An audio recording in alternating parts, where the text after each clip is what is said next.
sky is dark and gray. A storm is coming near. I wouldn't blame you if you ran away from here. But you can't control the weather. You face the storm together and make a shelter for each other from the cold. Though I have no gift to offer, no promise for tomorrow, I will sing this song as a blessing to your soul. I wish you peace here in the rain, standing on the edge of a hurricane. I wish you hope when all around you is despair. And when you reach the end,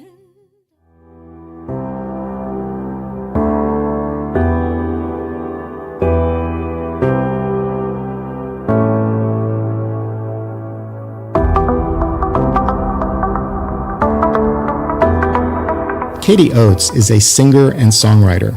Her music explores longing and connection that invites us into the higher graces of our humanity. There is a laughter of tears in her lyrics and the thrill of getting lost in a song.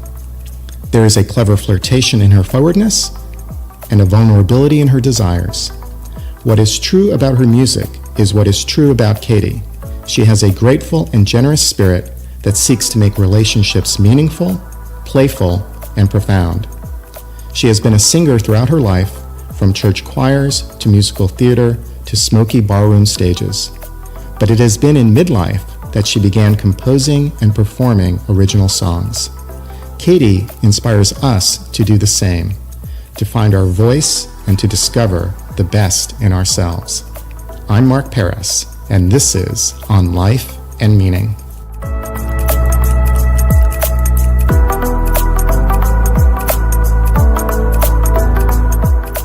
Katie, welcome to the show. It's great to have you. thank you. It's wonderful to be here. Katie, you are a singer and a songwriter and a wife and a mom and a community volunteer. But your story is about discovering yourself and your voice later in life. And we want to explore what that has meant for you, your journey, and larger lessons we can draw about finding meaning and purpose in life, no matter what age we might be. I'd like to start with your music. You recently released an extended play CD of original songs called Something True. What would you say is consistent in all your songs?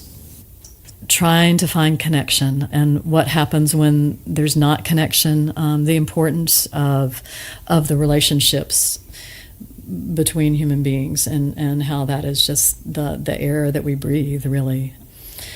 And even in the part of what I love so much about singing also is that connection that you feel with the audience, and it's a beautiful thing. Well, there are two things there. There's the songwriting, and I'd love to ask you about how songs come to you, but then there's also the performing. So let's take them one at a time. Okay. When you're thinking about a song, what comes first? Music, words? What's your process?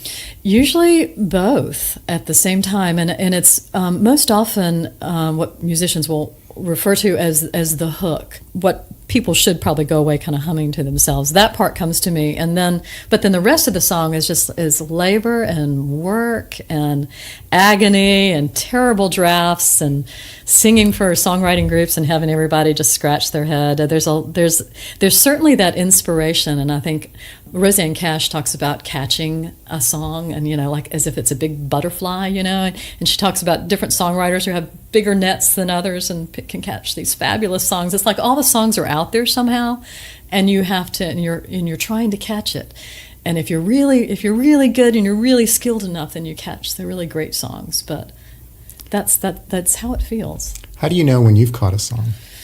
Oh, you just know. It's just like this thrilling feeling, There's nothing better, frankly, than that moment of inspiration, that aha, and you have to really respect it. I'm friends with a wonderful internationally known singer-songwriter named Cy Khan, who happens to live just around the block from me. And he certainly has taught me, I'll have something, if something ever hits, he's like, write it down. It's like, oh, no, I've got it. And I mean, he has literally like chastised me in the middle and said, I want to watch you write it down, because you can't, if the song comes to you, you have to do the honor of doing the work. And you can't, if you let it go by, and sometimes you'll wake up in the middle of the night, or you'll be driving and you need to pull over, record it or write it down.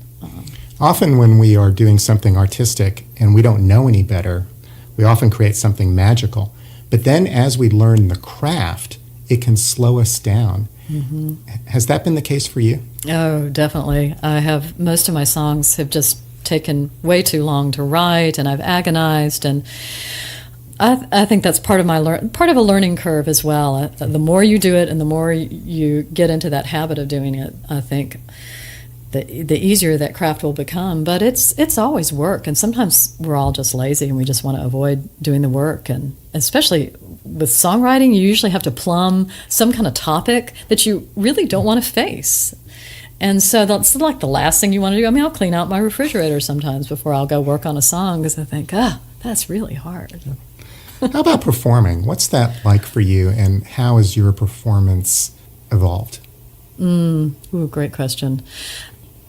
It's a both and for me. At all times of my life, I have struggled at times with a stage fright, and sometimes it happens and sometimes it doesn't at all. I can't entirely explain why, but I will say when I'm not centered or in a good place, or if I'm thinking about myself too much and I'm too worried about, what will people think, that's when the nerves take over. But if I'm focused on the people I want to connect with and the things I want to say, then it's like flying. It's an amazing experience to just feel that.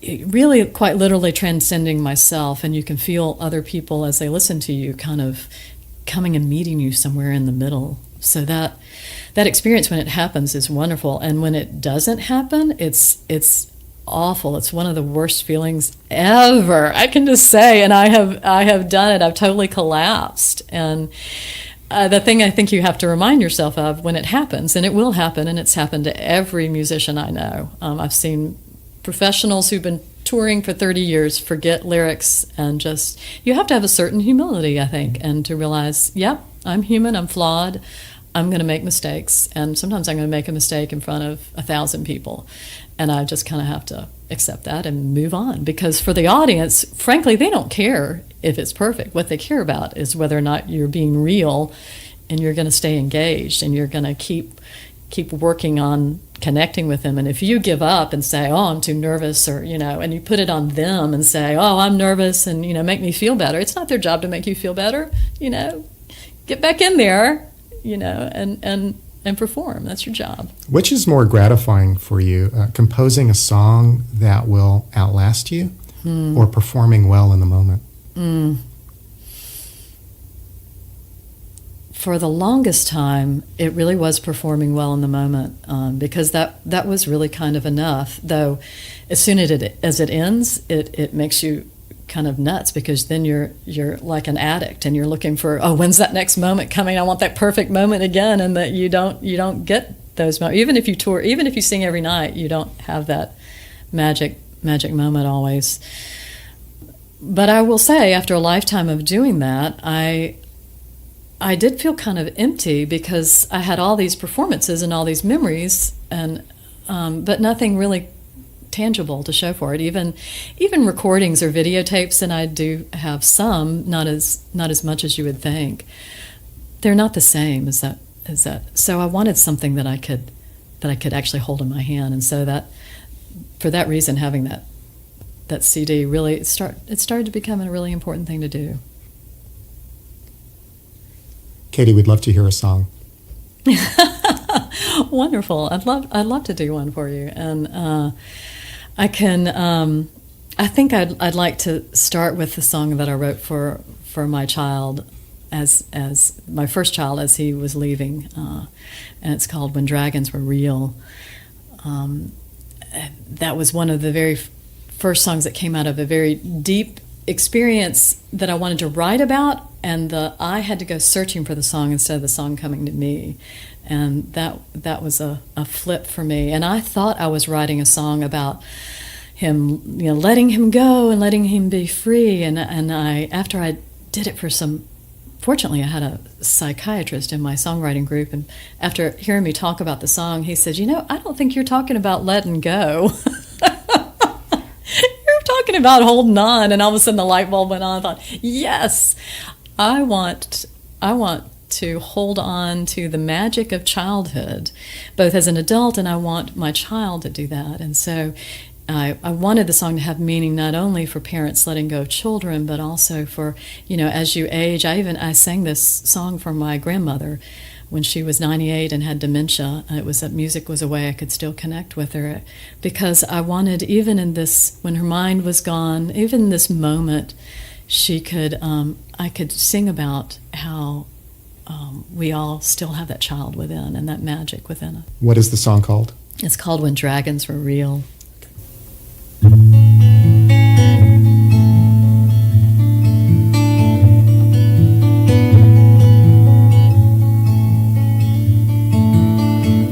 We were knights in armor of shining steel, fearless in battle on our noble steeds. And when you scraped your knee or got scared in the night, you would run to me, and I'd make it all right. Yes, I could be brave if you could believe. Back when unicorns danced and dragons were real. Now my armor's rusted and paint's begun to peel.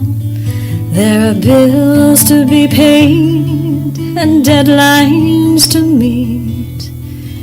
Words are our weapons we hurl in the abyss, and wounds from wars don't heal with a kiss. And you don't believe, you don't even recall, back when unicorns danced and dragons were real.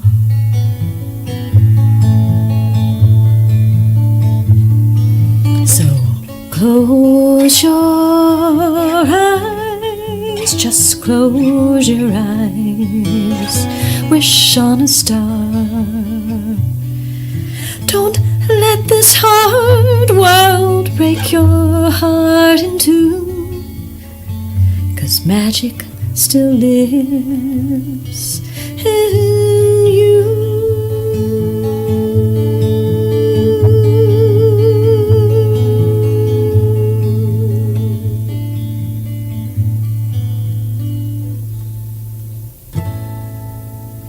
Thank you, Katie. That's lovely.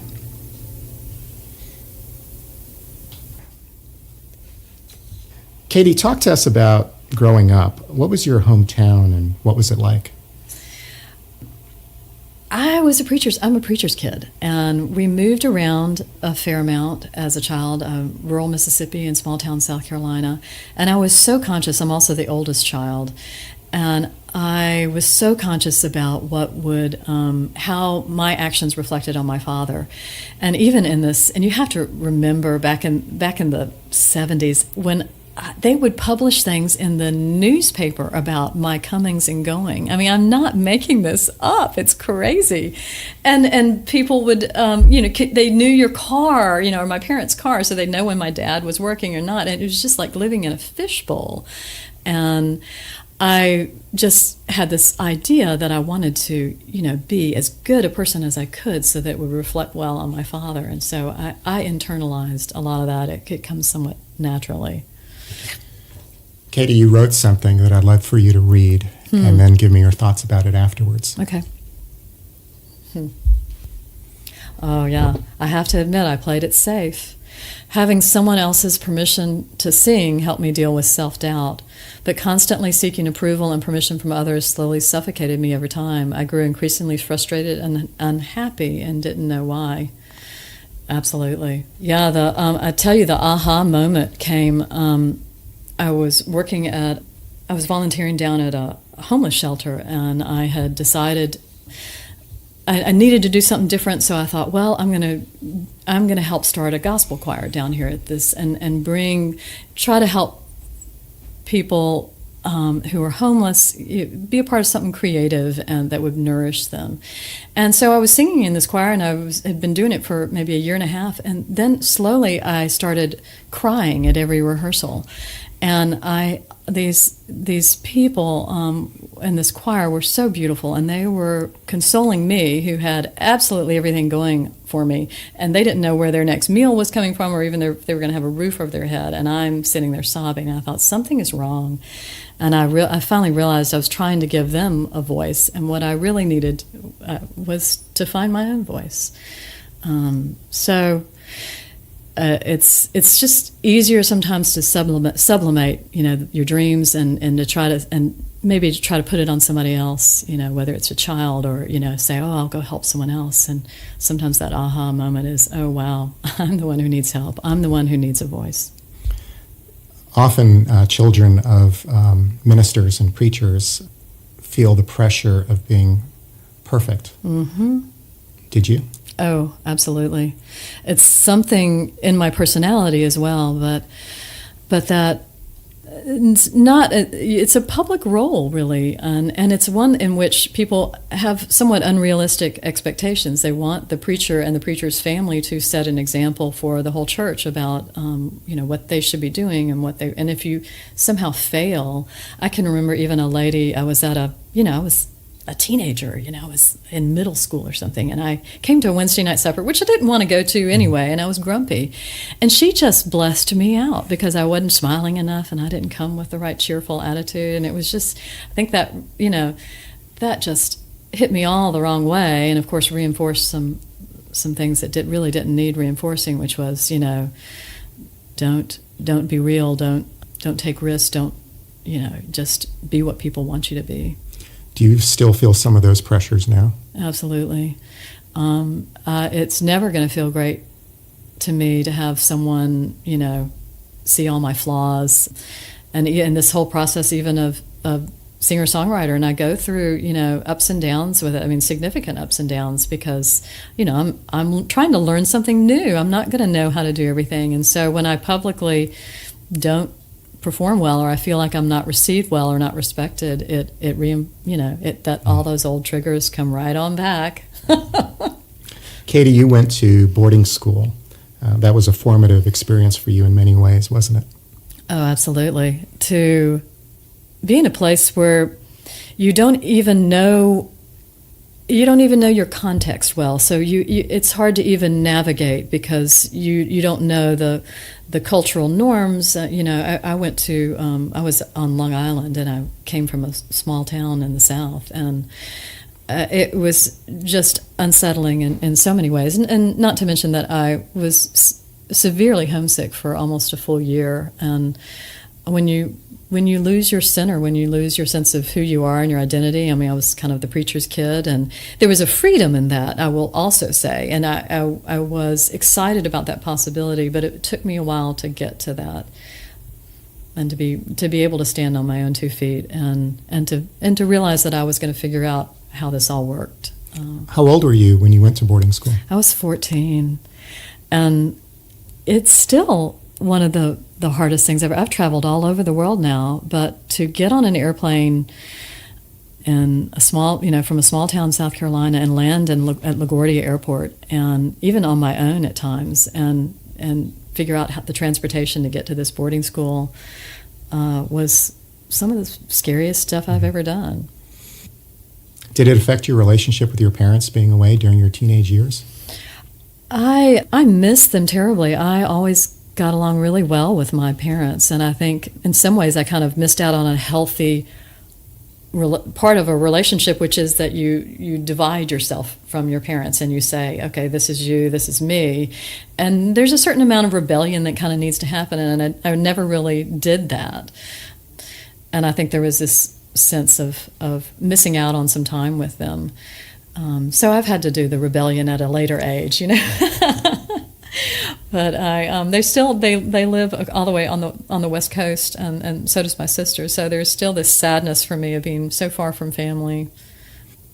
Boarding school can be a tricky place. You've said the song "Keep on Talking" is about bullying. Have you ever felt bullied? You know, not personally, really. I mean, certainly in small little ways, and as a woman in the workplace, I have felt it at times, but more in a generalized way. I'm very lucky in that regard, but I think that's a pretty unusual experience. I'll take that back. There was one circumstance that happened to me in middle school in small town South Carolina, and it was a girl who decided she didn't like me and said she was going to beat me up after school. And I was terrified, of course. I mean, I'm a total wimp. I mean, the thought about, blood or trying to be in a fight is just laughably, awful. But my friends that I didn't even know, because I wasn't a popular kid, but all of a sudden, all these people and these teachers kind of came out of the woodwork and defended me. And as I've looked back on it, I've actually had a whole lot of sympathy for this young girl. She lived in the mill town, and a lot of people, looked down on the mill kids. There were all these jokes, and even those mills ended up getting boarded up, about 10 years after I left. And I think about the life she had, and I have a lot of sympathy for her. Katie, after boarding school, you went to Davidson College. What was your experience there? Davidson's just an amazing place. The people who go there, the level of the teaching, and then the conversations you have with your peers. It was a wonderful thing because I am something of a nerd, and to have all of a sudden to be around people who loved ideas and wanted to talk philosophy and religion and about literature and the arts. It was just incredibly stimulating, and those friendships are still important. So it was a wonderful place. But I will also say Davidson was very small for me. I was coming back from New York, and so I spent a year abroad in Scotland because I kept running into people who were homesick, and they would take their laundry home to their mother on the weekends, and I was a little bit impatient with all that, having done this big adventure at boarding school. So I needed another big adventure, and I did spend my junior year abroad. What did you study at Davidson, and what were your aspirations at the time? It's interesting. I chose Davidson because there was a friend I was close to who loved it, and I knew I would love that academic environment. But I was also trying to reject music at the time, and Davidson barely had a music program. And I thought, okay, now I'm going to be serious, and I'm going to study serious things that you do when you grow up, and I'm going to leave this whole music thing behind me. And of course, freshman year, the very first thing I do is sign up for piano lessons, and I become a piano major with this wonderful professor. His name was James Swisher. Unfortunately, he died only a few years after I left. And then, but I took voice lessons and music. Then again, trying to leave it behind, and I managed to create it even at Davidson. But I majored in English literature, and I. Religion could have been. I ended up with a master's later, but in religion. But the stories are always important to me, and that is still a through line through everything I've done. The stories you tell and how that affects your relationships with other people and the way you construct your world. So it's at the time I thought I would be a teacher, and that was the original plan. After college, you moved to Boston with your husband. Mm-hmm. What was Boston like for you? Boston is such a stimulating place. I mean, everybody that you run into has a PhD on the side, no matter what they're doing.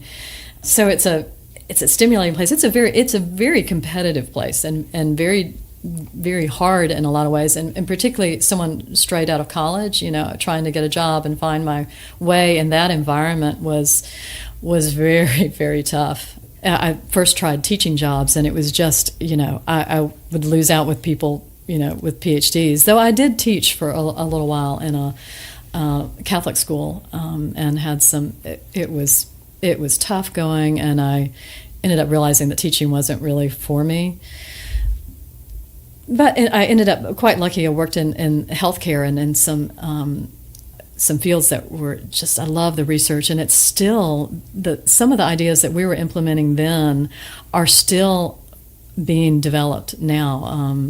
I worked for a company with computerized reminder systems, and we worked on quality improvement, and I got to do all kinds of research, and so it was wonderful. But of course, on the side, I went out and auditioned for musicals, and it's so funny because I was kind of embarrassed about this. It was like, here I am still doing this, and so that was actually when I had taken my husband's name when I first got married, and when I went to my first audition, I used my maiden name, and I still don't really know why. It was like this impulse. It was like something I was going to hide, that I was doing music theater, on the side.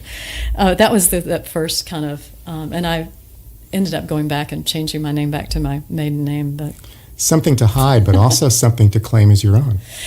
Excellent point. Yes, absolutely. You're right. And that was, again, I think when I did take my name back, it was like that identity and needing something for myself, because I think particularly for women, I had always been, my father's daughter, and then I immediately became, my husband's wife. You're always attached to someone else, and even your name becomes somebody else's name. And I hated the way those envelopes were addressed to me. I was like, where am I in this? I'm supposed to be represented by an S, and that wasn't going to cut it for me. And the only way to make people address something legally to me was to take my name back. After Boston, you moved to Music City, USA. Yeah, isn't that ironic? And I did, do a lot of music theater there. I really more openly, I was a hired gun some in some churches to sing. So I did embrace music more, but Nashville was just starting to hit as a big music.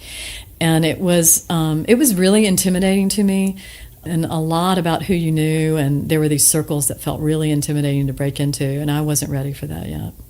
While in Nashville, you earned your master's degree. Yes, I studied theological studies, and the idea was originally to get a PhD, and I was again trying to come back to the teaching thing, but I ended up only stopping at the master's. But I'm fascinated by, again, stories, and the stories that we tell that especially construct the world that we believe in. What do we think is true? What's important for us to do? How do we relate to other people? What's ethical behavior? And I love the way that religion intersects all of those questions. And so it was a really wonderful period in my life to get to study all of these things. And you earned that master's degree at Vanderbilt. I did. From Nashville, you came to North Carolina, to Charlotte, and you began to raise a family and be a wife, be a mom, be active in the community. And at some point, music came around yet again. Mm-hmm. Around roughly 2009, you made a decision. Yes, it was as a result of the volunteering at that homeless shelter, and realizing that instead of being brave enough to go out and try something that I might fail at, I was again trying to get fulfillment through someone else, either, which I'd done, you can often do as a parent through your children or through. So it was taking that risk and thinking, I'm going to try to write a song. I'm going to learn about the craft of songwriting. And the pact I made with myself was to try something hard every day, And I decided I wanted to learn how to play guitar, and I thought, I know that takes a long time, and it's a mathematical problem. You need so many hours in order to get better at something. So I thought, okay, I'm going to pour myself into this, and I said I'm going to practice for at least an hour every day. And I figured, that will get me at least 365 hours. And I'll get better. And golly, with guitar, it took me every bit of 365 hours to even just get chords that sounded halfway decent.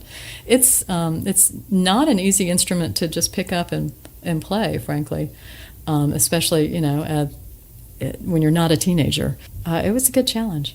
It can be daunting to start something when it takes 10,000 hours to gain mastery. Exactly, and I'd done that math. I was like, man, I'm going to be really old. So there was a certain acceptance, and that was good for me as that perfectionist to realize, okay, I can put in, thousands of hours, but maybe and feel good about that, but I'm probably not going to get to that. So this was a pivot point in your life when you made this decision and you started doing the work on a daily basis to gain a skill. It's been 8 years since 2009. Good grief. It's so interesting. I wish I could organize everything into a spreadsheet and make it make sense. I am always trying to organize things, and that's that tendency to want to be that perfectionist and to have it all go perfectly. And this process I can't say it's broken me, but it has been a learning curve for me to just try something hard every day and to throw ideas out there and be perfectly fine when they don't land well and what I conceived of didn't work or isn't going to happen. And the pact I made with myself was to not ever turn down an opportunity, no matter how badly I wanted to and how much it scared me. Because usually if something really scares you, it's probably something you should be doing. It's probably a challenge that you're afraid of, and there's a reason why you're backing away from it. So I made this pact right off the bat. It's like, you can't say no.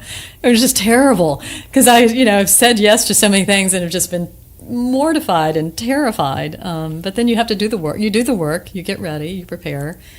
Or you learn from your mistakes, and there have just been plenty of them. And there's been so much more to learn that, frankly, has nothing to do with music. As a performer, learning about sound systems, which are just so complex and are always something's going wrong, and the recording process and songwriting and performing, and goodness me, blogging and websites and social media and all of that really exploded. When I first started, artists still sold CDs. And my very first CD that I released back in 2012, which was mostly classical music, it was kind of a nod to my past. I ordered a bunch of CDs and sold them online, and that was kind of what everyone was doing. And now it changed. Back 2013, 2014, now CDs are very rare to sell, unless you're the megastar like Taylor Swift. And the whole music industry has really turned upside down while I've been doing this. And so I'm not the only one who's kind of out there learning, frankly. There's everyone is regrouping. What has surprised you about this process for you? That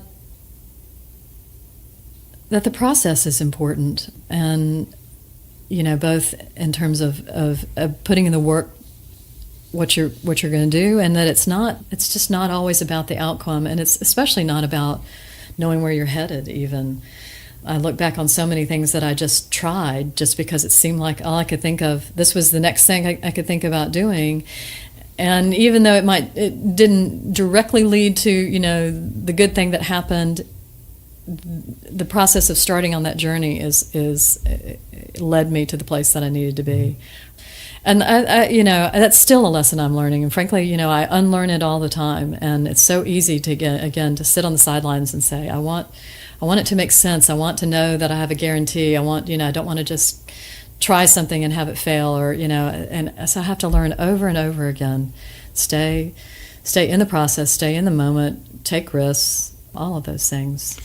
I imagine many people come up to you inspired by your work, that you're out in public, that you're performing in front of others, that you're writing your own music, and they share their praise with you. How do you receive that praise? Praise is a hard thing to receive, and the comments that I always find the most difficult, frankly, are when people say that they can't sing and that they have this deep regret and longing, and that always makes me immediately sad. And I tell them, of course you can. I bet you sound fabulous in the shower. And I want to reinforce, everyone should be able to sing. Singing is so elemental to humans, and I hate that so many people feel like they have that shut off because they don't have a beautiful voice. And you should sing all the time. Sing in your car, sing in the shower, sing to children. It's everybody gets to sing. On the flip side, when you feel a real connection, and what people tend to say when they've really been moved is they really, it's like they come up and hug me almost, and sometimes they actually physically do, because it has spoken to some kind of deep need in them, and that's just a beautiful moment.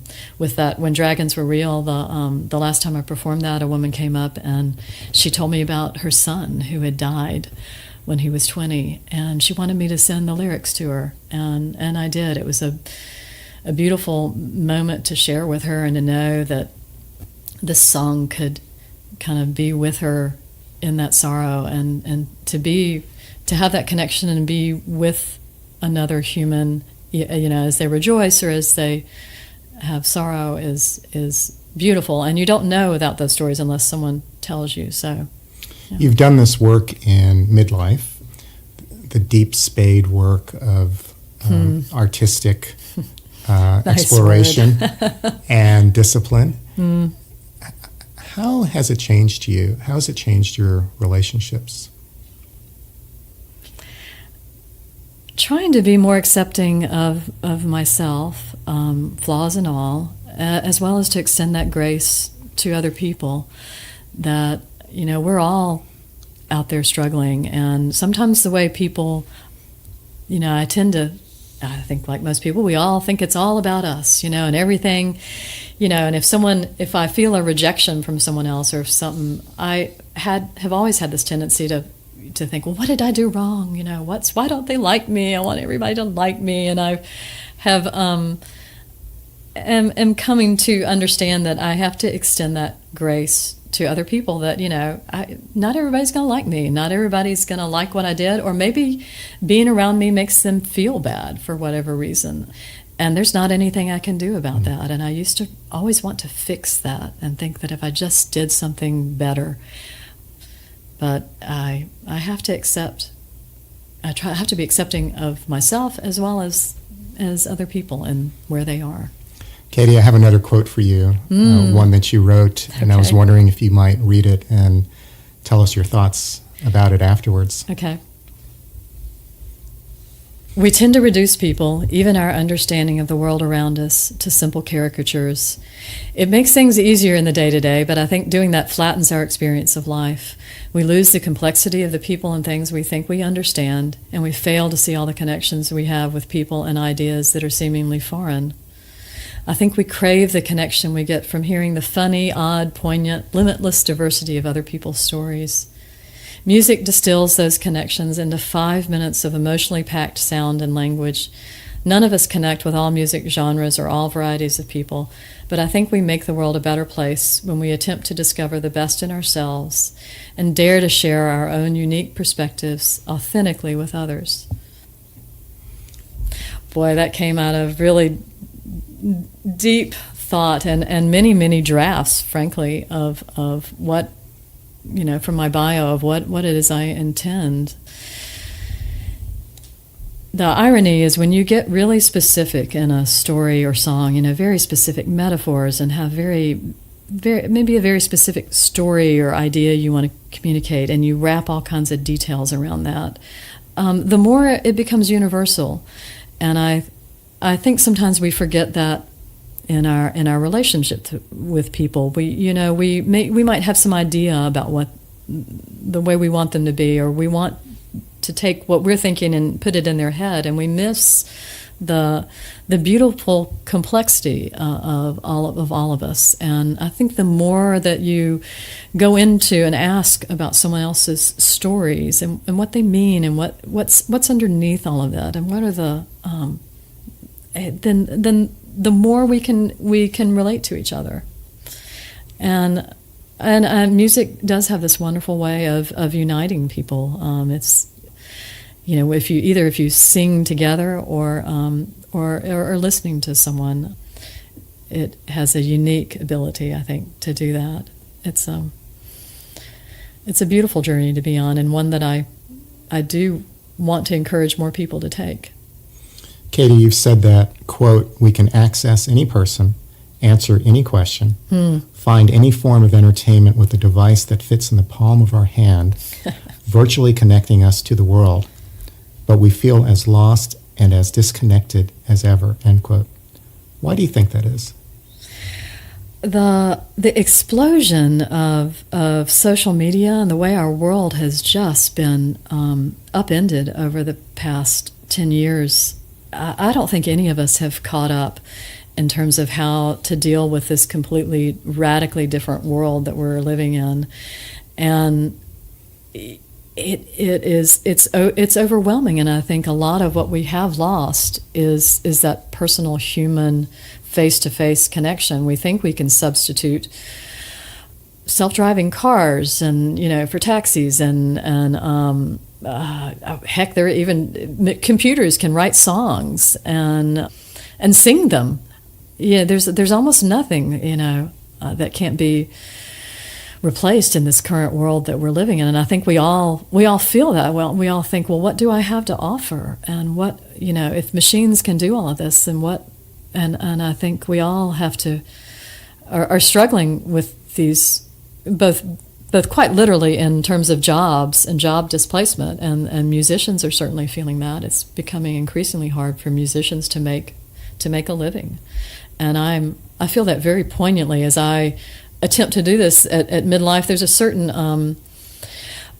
I don't quite say unfairness, but it's not there's an ease to doing it at midlife that you don't have when you're a teenager and when you go out. I have, a roof over my head. I know that money is going to come in. And a lot of people don't have those guarantees, whether they're a teenager or now in the music industry, it's been upended.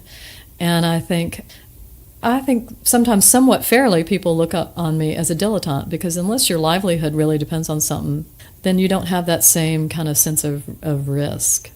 So I'm quite aware of that unique position I am in by starting this at midlife. So you've taken this risk of developing this skill, of learning in public, of finding your voice and sharing it. Are you still playing it safe in any way? Oh, yes. That's not fair that you asked that. Yeah, I've got to be totally, because I sure wouldn't want anyone to think that I've got all of this figured out, and that other people who are facing these crises in their life are just like, oh, well, she figured it out and done, ribbon on it. So, no, my default is always to hide, and I'm an introvert, so, what better than to sit at home and play my music and try to write songs. And so no, but the corrective for me is if I start to feel lonely and detached and those, I think, okay, time to take more risks again. So you've said that neither the past or the future is quite sufficient. Is your past and future sufficient? Mm-hmm. When it's a good day and when I'm when I'm feeling in the moment and accepting, and then yes, absolutely, I feel that contentment. But just like every other human, there's just something about us where we want more, and we think what we've done is not enough, and we look at other people, and our egos get in the way, and all of those flaws and failures. And yeah, I'll own up to that. What's next for you, Katie? Bringing out more music. I have a full CD of songs, and then I've even got another CD envisioned beyond that, and then I need to write more songs. And I would, again, I'm seeking more collaborations with other musicians. I learned so much from other people. So yeah, and I have my second child who's now leaving home in another week, and so I do have the freedom to tour and travel more, and I anticipate doing that. Is there a dream you have for your music career? I've tried not to put too much of an end on that. In fact, for the longest time, I do my lists. So I had my list, and it kept getting transferred, and it was make a plan, have a 5-year and a 10-year plan, and I transferred it to lists for a good 3 years running, and I thought this must be telling me something if I'm not going to do this, and I think part of that was getting away from this idea of having an end result in mind, because I don't want to be famous. I can tell you I don't want that. As an introvert, fame looks horrible to me. Even learning to blog and draw attention to myself is still very difficult for me. I have a hard time doing that. Katie, would you take us out with a song? I absolutely would. Yes. So this song is called Edge of a Hurricane. The sky is dark and gray. A storm is coming near. I wouldn't blame you if you ran away from here. But you can't control the weather. You face the storm together and make a shelter for each other from the cold. Though I have no gift to offer, no promise for tomorrow, I will sing this song as a blessing to your soul. I wish you peace here in the rain, standing on the edge of a hurricane. I wish you hope when all around you is despair. And when you reach the end of your day with nothing left to say, I wish you love.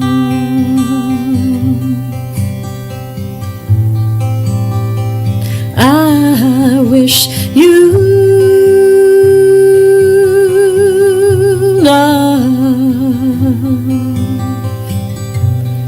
I wish you peace. I wish you hope. I wish you love.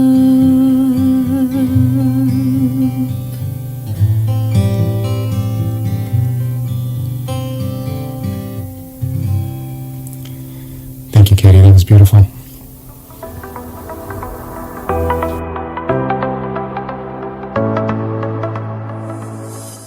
Katie Oates is a singer and songwriter. Her most recent extended play CD is entitled Something True. The 2 original songs she performed on this podcast were When Dragons Are Real and Edge of a Hurricane. Her many other songs include Never Enough, Keep On Talking, and Play Me. She is a graduate of Davidson College and Vanderbilt University.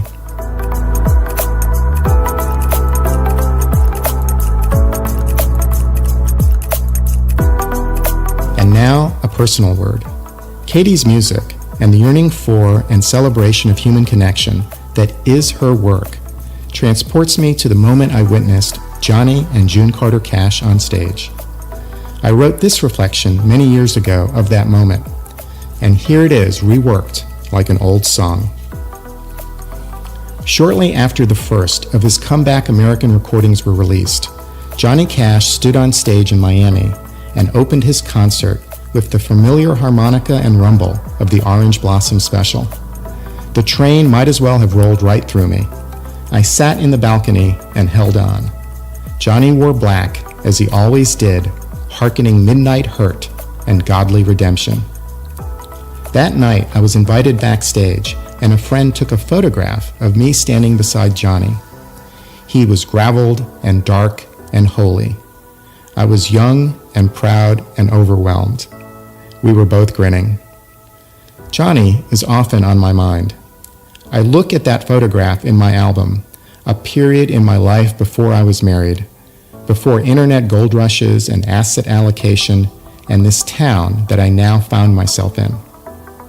It was a time of bachelor instincts, of breaking rules, and the trauma of self-inflicted truth. Now, in a different time, I see Johnny portrayed on screen. On my birthday, my bride took me to see I Walk the Line. She knows about me and Johnny. Both of us got caught up in Johnny and June.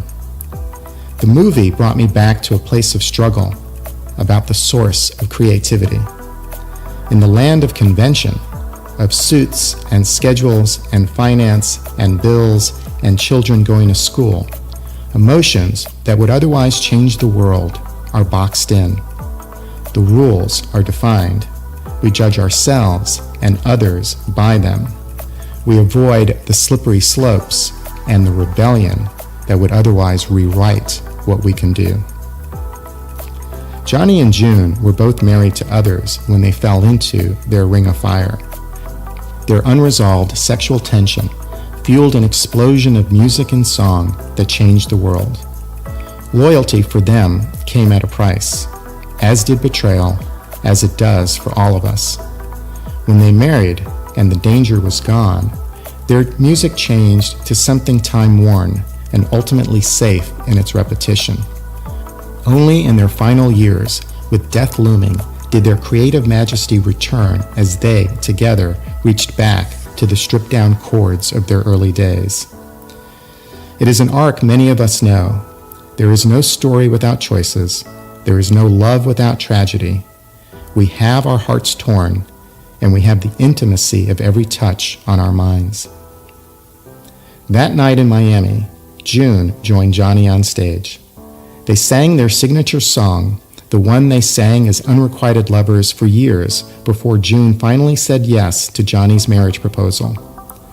I heard the playfulness, the tug and yearning of two falling hard for each other, but bound not to hurt others they had made vows to in their lives.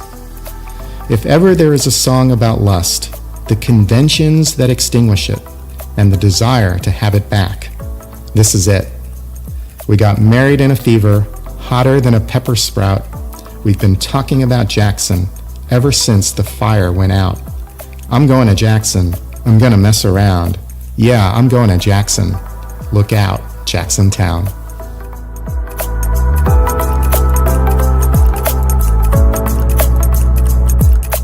This is Mark Paris, and you've been listening to On Life and Meaning. Thank you to my partners Andy Go, producer of the show, and to Chris Curriton, art and media director.